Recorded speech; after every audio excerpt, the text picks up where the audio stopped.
The manatee moves through the water with a quiet certainty, unhurried and unbothered by the chaos of the world above the surface.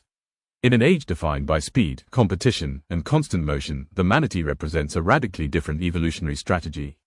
It survives not by outrunning danger or overpowering rivals, but by slowing life down to its most essential rhythm. The evolutionary history of the manatee reaches back more than 50 million years, to a time when early mammals were experimenting with life both on land and in water. Manatees belong to an ancient lineage of aquatic herbivorous mammals that once included several now extinct relatives. These early ancestors gradually abandoned terrestrial movement, trading speed and agility for buoyancy, insulation, and efficient energy use. Over millions of years, this transition shaped a body perfectly adapted to warm, shallow waters. Physically, the manatee is imposing. Adults can exceed 4 meters in length and weigh more than 600 kilograms. Yet this bulk is deceptive. Beneath the thick skin lies a structure designed not for aggression, but for endurance. Dense bones provide ballast, allowing precise control of buoyancy. A broad paddle-shaped tail generates slow, powerful thrusts. The absence of hind limbs reduces drag. Every anatomical choice favors stability over speed. The manatee's skin is thick and wrinkled, often covered in algae that grows slowly as the animal drifts through sunlit waters. This algae is not merely cosmetic. It becomes part of the manatee's camouflage, softening its outline and helping it blend into its environment. Glass body hair, including sensitive whiskers around the mouth, acts as a tactile sensing system. These whiskers allow the manatee to explore vegetation, textures, and water flow with remarkable precision. At the center of the manatee's lifestyle is its metabolism, one of the slowest among mammals of its size. Manatees burn energy at a remarkably low rate, an adaptation that allows them to survive on a diet composed almost entirely of aquatic plants. This slow metabolism dictates everything. Movement is deliberate. Breathing is calm and controlled. Heart rate remains low. Life unfolds at a pace measured in patience rather than urgency. Feeding occupies the majority of a manatee's day. An adult may consume up to 10% of its body weight in vegetation daily.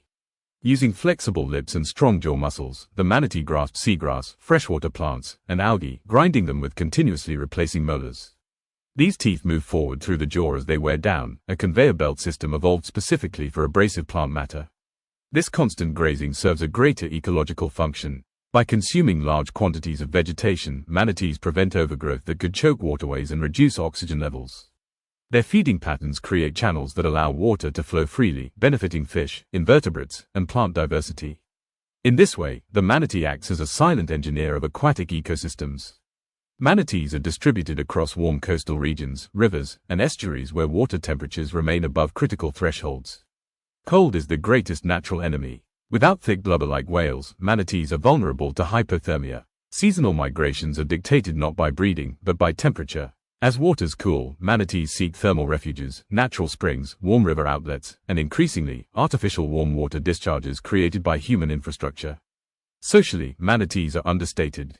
They do not form rigid groups or hierarchies. Instead, they exist in loose associations, coming together temporarily around food sources or warm water refuges.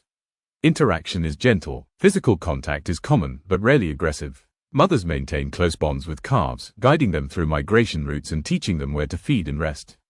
Communication among manatees is subtle but present. Chirps, squeaks, and whistles travel through the water, particularly between mothers and calves.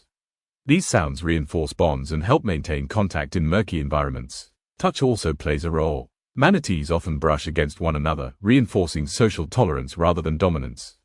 The calm nature of the manatee has shaped its relationship with predators. Historically, few natural predators posed serious threats to adult manatees. This lack of evolutionary pressure reduced the need for vigilance or speed. Instead, awareness remains low, a trait that becomes dangerous when the primary threat is no longer natural. That threat comes from above the waterline. As human activity expands across coastlines and river systems, the manatee finds itself facing a type of threat it did not evolve to understand. For millions of years, survival depended on temperature, vegetation, and water quality.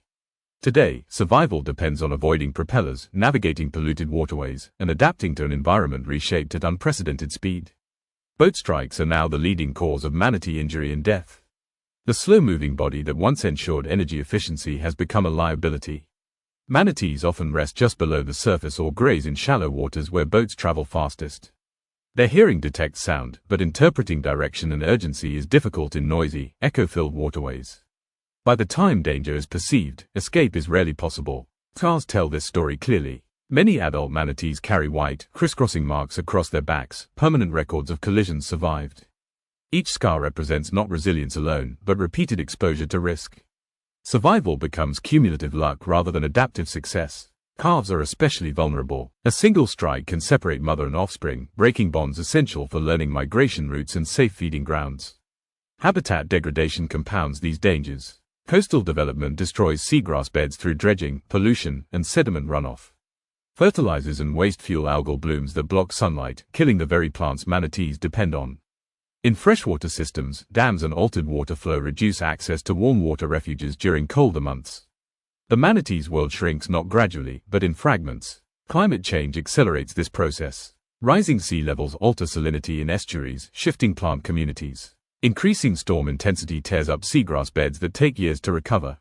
Cold snaps grow more unpredictable, catching manatees outside thermal safe zones. A single extreme winter can kill dozens within days.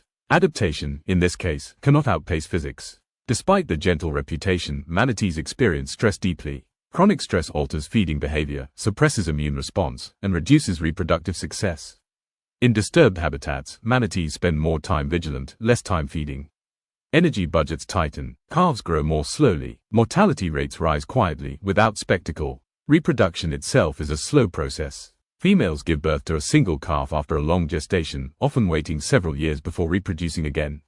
This low reproductive rate means populations recover slowly from losses. Every adult death matters. Every calf lost echoes forward through decades. Conservation timelines stretch far beyond election cycles and development plans. Yet manatees are not passive victims. Within their limited behavioral range, they adjust. Some populations alter migration timing. Others shift feeding zones, exploiting new plant growth along artificial waterways. Warm water discharges from power plants, while unnatural, have become critical winter refuges. These adaptations reveal flexibility, but also dependency. When artificial refuges disappear, entire populations face sudden collapse. Human perception plays a decisive role in the manatee's future. When viewed as obstacles to development, protection weakens. When understood as ecosystem stabilizers and sentient beings, priorities shift. Education programs, speed restrictions in key habitats, and protected zones have proven effective where enforced. Manatee mortality drops sharply when humans slow down. The manatee's presence reshapes human behavior as much as the environment. In regions where coexistence is prioritized, waterways become shared spaces rather than battlegrounds. Observation replaces intrusion. Responsibility replaces dominance. These changes are cultural, not technological, and therefore fragile. Scientific monitoring has revealed something quietly hopeful. In protected areas, manatee populations stabilize and even grow. Given time and space, they recover. Their biology has not failed them.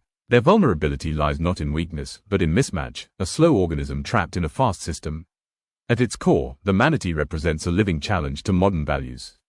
It asks whether speed is always progress, whether efficiency must override gentleness, whether survival must be competitive rather than cooperative. The manatee survives by consuming, not conquering, by drifting, not driving, by persistence, not force. The future of the manatee hinges on a single variable: restraint.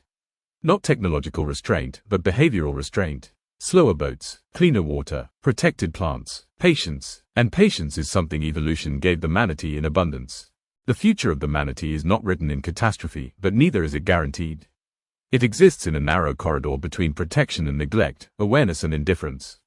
Unlike animals that vanish dramatically, the manatee fades quietly. No roar, no collapse, just fewer shadows beneath the water, fewer ripples in familiar places. What makes the manatee's situation unique is that its survival depends almost entirely on human choice. Natural predators no longer define its fate. Climate patterns, once predictable, no longer obey historical rhythms. The manatee now lives downstream from human decision-making. Every zoning permit, every boat speed regulation, every wastewater policy becomes a biological factor. Conservation efforts reveal a clear truth: when humans slow down, manatees recover. Speed-restricted waterways dramatically reduce mortality. Protected seagrass beds regenerate quickly. Warm water refuges, when preserved or replaced responsibly, stabilize populations through harsh winters. These are not miracles. They are outcomes of restraint. Yet restraint runs against the dominant current of modern life. Faster transport, larger vessels, expanding coastlines. The manatee cannot compete with acceleration. It cannot evolve propellers, sonar-level threat detection, or rapid escape responses within a human lifetime. Its evolution already chose a different path, one optimized for stability, not urgency. This mismatch forces an ethical reckoning. Intelligence in animals is often measured by problem-solving, tool use, or communication complexity. Manatees score modestly on these scales. But intelligence is not singular. There is intelligence in efficiency, in balance, in surviving millions of years without exhausting resources or destabilizing ecosystems. By that measure, the manatee is profoundly successful. Emotionally, manatees occupy a quiet spectrum. They do not perform grief loudly, but loss alters behavior. Mothers search when calves disappear. Feeding patterns shift. Social contact increases after disturbance. These responses suggest not instinct alone, but experience, a memory of absence. A change in internal state. The manatee's calm demeanor has often been mistaken for simplicity. In reality, it reflects confidence in an environment that once responded gently in return. That environment no longer exists in its original form. Noise replaces silence. Hard edges replace gradual transitions. The water itself carries stress, chemical, acoustic, thermal. In some regions, a fragile coexistence has begun to emerge. Tourists learn to observe without touching. Boaters learn to read water for subtle signs of life below. Communities build identity around protection rather than exploitation. These shifts are cultural adaptations, mirroring the biological adaptations of the manatee itself. From a broader evolutionary lens, the manatee represents a test case. Not of survival fitness, but of coexistence fitness. Can a technologically dominant species accommodate one that moves slowly, consumes gently, and requires patience? Or will efficiency always override empathy? The answer matters beyond the manatee. Many species share its vulnerability: slow reproduction, specialized habitats, low aggression. If the manatee cannot survive alongside modern humanity, it signals a failure of design at the system level. Not ecological design, social design. The manatee does not resist change. It absorbs it until absorption becomes impossible. Its decline, where it occurs, is not rebellion. It is exhaustion, yet hope persists. Not because the manatee adapts faster, but because humans sometimes choose better. Every protected river, every enforced speed zone, every restored seagrass bed pushes the balance back toward continuity. Time, given space, works in the manatee's favor. In the end, the manatee offers a quiet lesson. Survival does not always belong to the fastest, the loudest, or the most aggressive. Sometimes it belongs to those who last, who move slowly enough to endure, and gently enough to belong. As the water calms and light filters down, the manatee drifts on. Not as a relic of the past, but as a question posed to the future. One that can only be answered by how carefully the world chooses to move.